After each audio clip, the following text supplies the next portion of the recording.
नमस्कार, जय हिंद। आप सभी का स्वागत है। सत्याग्रह मतलब सत्य का आग्रह। और ये बात हम नहीं, ये ऑनरेबल सुप्रीम कोर्ट का जजमेंट जो अभी फिलहाल कश्मीर के ऊपर आया, आर्टिकल 370 के ऊपर आया, उसमें लिखा गया कि ट्रूथ एंड रिकंसिलिएशन कमीशन बनना चाहिए, जो क्या करेगा, सत्याग्रह की बात करेगा। सत्य पता होना चाहिए, सत्य पता चलना चाहिए। आइए देखते हैं कि आखिर ये कमीशन क्या है, कभी बना है कि नहीं बना है, क्या करता है। The truth is made to be maybe found out. The truth wants itself to be discovered. The truth is to be out everywhere now. Truth and reconciliation commission की बात की गई, जिसको ट्रूथ एंड जस्टिस कमीशन भी कहा जाता है या सिंपली ट्रूथ कमीशन भी कहा जाता है। ये एक मैकेनिज्म है to not just acknowledge but also reveal wrong doings by a government or sometimes even the non-state actors, दोनों के द्वारा कोई गलतियां की गई हो, गलत किया गया, उसको उजागर करने के लिए है। And it is there so that the past can be addressed and resolved. मतलब इसमें एक एक्सेप्टेंस आएगी, और एक्सेप्टेंस ये कि हाँ गलत तो हुआ है, और अगर ये एक्सेप्टेंस आ गई कि गलत है तो आप सही की तरफ आगे बढ़ेंगे। तो कहा जाता है आनंदा हस्ते स्वीकृति। अगर स्वीकृति है, एक्सेप्टेंस आएगी, तभी आप आगे का काम कर भी पाएंगे। और इसीलिए जस्टिस कॉल ने, सुप्रीम कोर्ट के ऑनरेबल जज ने कहा कि एक ट्रूथ एंड रिकंसिलिएशन कमीशन बनना चाहिए, या ट्रूथ कमीशन बनना चाहिए, जो सत्य को उजागर करे कि आखिर हुआ क्या है जम्मू कश्मीर में आज तक। इसके बाद आपको बता दें, Commission will investigate and report on the violation of human rights both by state and non-state actors. तो दोनों द्वारा ही ये उजागर करेगा in Jammu and Kashmir at least since the 1980s and recommended measures for reconciliation. तो क्या गलत हुआ है, कैसे उसको ठीक किया जा सकता है, ये सब ये कमीशन करेगा। तो कमीशन करेगा क्या? लोगों से बातचीत करेगा, सर्वे करेगा, उनके एक्सपीरियंस पूछेगा, उनके वर्बल चीजों को रिकॉर्ड करेगा, स्टेटमेंट्स लिखेगा, और फिर जाकर एक अपना वे फॉरवर्ड देगा कि किया क्या जा सकता है। ऐसा ही नहीं, ये ट्रूथ एंड कमीशन की बात सिर्फ यही नहीं हुई है। ये बात मणिपुर से भी उठी थी इसी साल के जून के महीने में, जब वहां पे कुछ महिलाओं का एक ग्रुप ने, calling for piece in Manipur, women's rights group and organisations in early may called for the establishment of north east India truth and reconciliation commission. की आखिर मणिपुर में ऐसा क्या गलत हुआ है, क्यों हुआ है, इसका भी हमें जानकारी चाहिए, सत्य चाहिए। वहां पे भी ये ऑलरेडी वहां से भी उठा था। और सिर्फ यही नहीं, लगभग जहां भी गलत हुआ है, वो भले एक समुदाय के खिलाफ हुआ हो, कास्ट के खिलाफ हुआ हो, इन सबके पीछे का सत्य उजागर करने के लिए जरूरत पड़ती है इन कमीशंस की। हालांकि भारत में देखा जाए तो आज तक ये बोलकर तो कोई कमीशन नहीं बना है।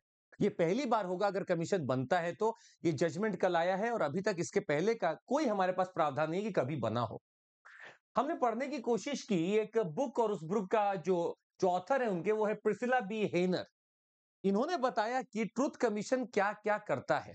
इनके हिसाब से इन्होंने लगभग काफी ट्रूथ कमीशन को पढ़ा, 40 ट्रूथ कमीशन को इन्होंने पढ़ा है। और उसके हिसाब से उन्होंने बोलते हैं कि ट्रूथ कमीशन फोकस करता है पास्ट पे, इन्वेस्टिगेट करता है pattern of events that took place over a period of time, कैसे रहा, engages directly and broadly with affected population, जो लोगों को नुकसान हुआ, जो लोग अफेक्टेड थे, उनको पढ़ने की कोशिश करेगा। Temporary body with the aim of concluding with the family report and is officially authorised और empowered by the state under the review. ये सारा चीज शायद ये जो मेरा कमीशन है ये पढ़ने की कोशिश करेगा, देखेगा, और ये देखने के बाद एक वे फॉरवर्ड देगा। तो ये सर्वे करेगा, एक्सपीरियंस जानेगा, पूछे लोगों के साथ, बताओ कैसा क्या क्या किए हो, क्या आपके साथ एट्रोसिटी रही, कैसा रहा, क्या एक्सपीरियंस था, बताओ। और इन्होंने कहा, जज साहब ने, कौल साहब ने कहा कि जस्टिस कौल ने कहा कि let it be formed as soon as possible, because अगर मेमोरी ही चली गई, लोग भूल ही चुके हैं, तो फिर वो बताएंगे भी क्या। इसके साथ ही बता दें, ऐसा नहीं है कि ये पहली बार पूरे विश्व में तो कमीशन बना ही था। हेनर का कहना है, उन्होंने पढ़ाई जो की वो युगांडा के 1974 की भी की है, केनिया के 2009 की भी की है। The two best known and most consequential commissions are considered to be the one set up in South Africa, Australia and Canada. India's neighbourhood truth commission have been set up in Sri Lanka and Nepal.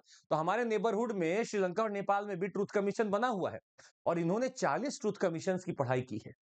Canada में एक Canadian truth and reconciliation commission भी बनाया गया, जो कि school education से related था। इन्होंने देखना चाहा कि कौन डायरेक्टली और इनडायरेक्टली अफेक्टेड है by the legacy of the Indian residential school systems, जहां पे देखा गया था 1.5 लाख इंडिजिनस चिल्ड्रन को हटा दिया गया था from their families and committees to attend residential schools. तो क्या उनके मन में प्रभाव कैसा गया, दुष्प्रभाव क्या गया, ये देखने के लिए कमीशन आपका वहां भी बनाया गया। साउथ अफ्रीका में एपरथाइड खत्म हो रहा था, नेल्सन मंडेला आ चुके थे, इन्होंने भी बताया uncovering the truth of human rights violation during the decades of apartheid कि क्या क्या रहा बताओ और उसको हम रिकंसाइल करेंगे, इतिहास से जो हुआ उससे हम लर्निंग करेंगे और तब अपना भविष्य बनाएंगे, ये भी इसमें आता है। ट्रूथ कमीशन तो बहुत आए, पर अर्जेंटीना का ट्रूथ कमीशन एक बड़ा बेहतरीन था। इसने कहा कि मैं लर्निंग करूंगा पास्ट से, सीखूंगा क्या बदलना है ताकि भविष्य में कभी ना हो सके, और ये एविडेंट किस बात से कि उन्होंने इसका नाम रखा नुनका मास, मतलब never again this will happen. तो ट्रूथ कमीशन का अपना एक दायरा रहा है, अपना एक एम्बिट रहा है, और विश्व भर में बहुत सारी कंट्रीज ने उसको स्थापित किया, सीखने की प्रक्रिया भी चालू की। पर हाँ, इन सब के पीछे आपको एक छोटी सी चीज हम बताना चाहेंगे कि ये तभी पॉसिबल है, they have been set up mainly during a transition, जब सरकारें बदल रही होती हैं, और when a government faces international pressure regarding its human rights. दो ही समय ऐसा देखा गया, या तो सरकारें ट्रांजिशन कर रही थी तब, और दूसरा इंटरनेशनल प्रेशर इतना ज्यादा था कि लोगों को बनाना पड़ गया। पर आपको बता दें, अगर सरकार के ऊपर बस प्रेशर बनाया जा रहा है, a truth and reconciliation commission may not be as fruitful because according to some reports they can be manifested, they can be manipulated, political manipulation आ सकता है उसमें, और इसीलिए उसका बहुत मतलब रहता नहीं।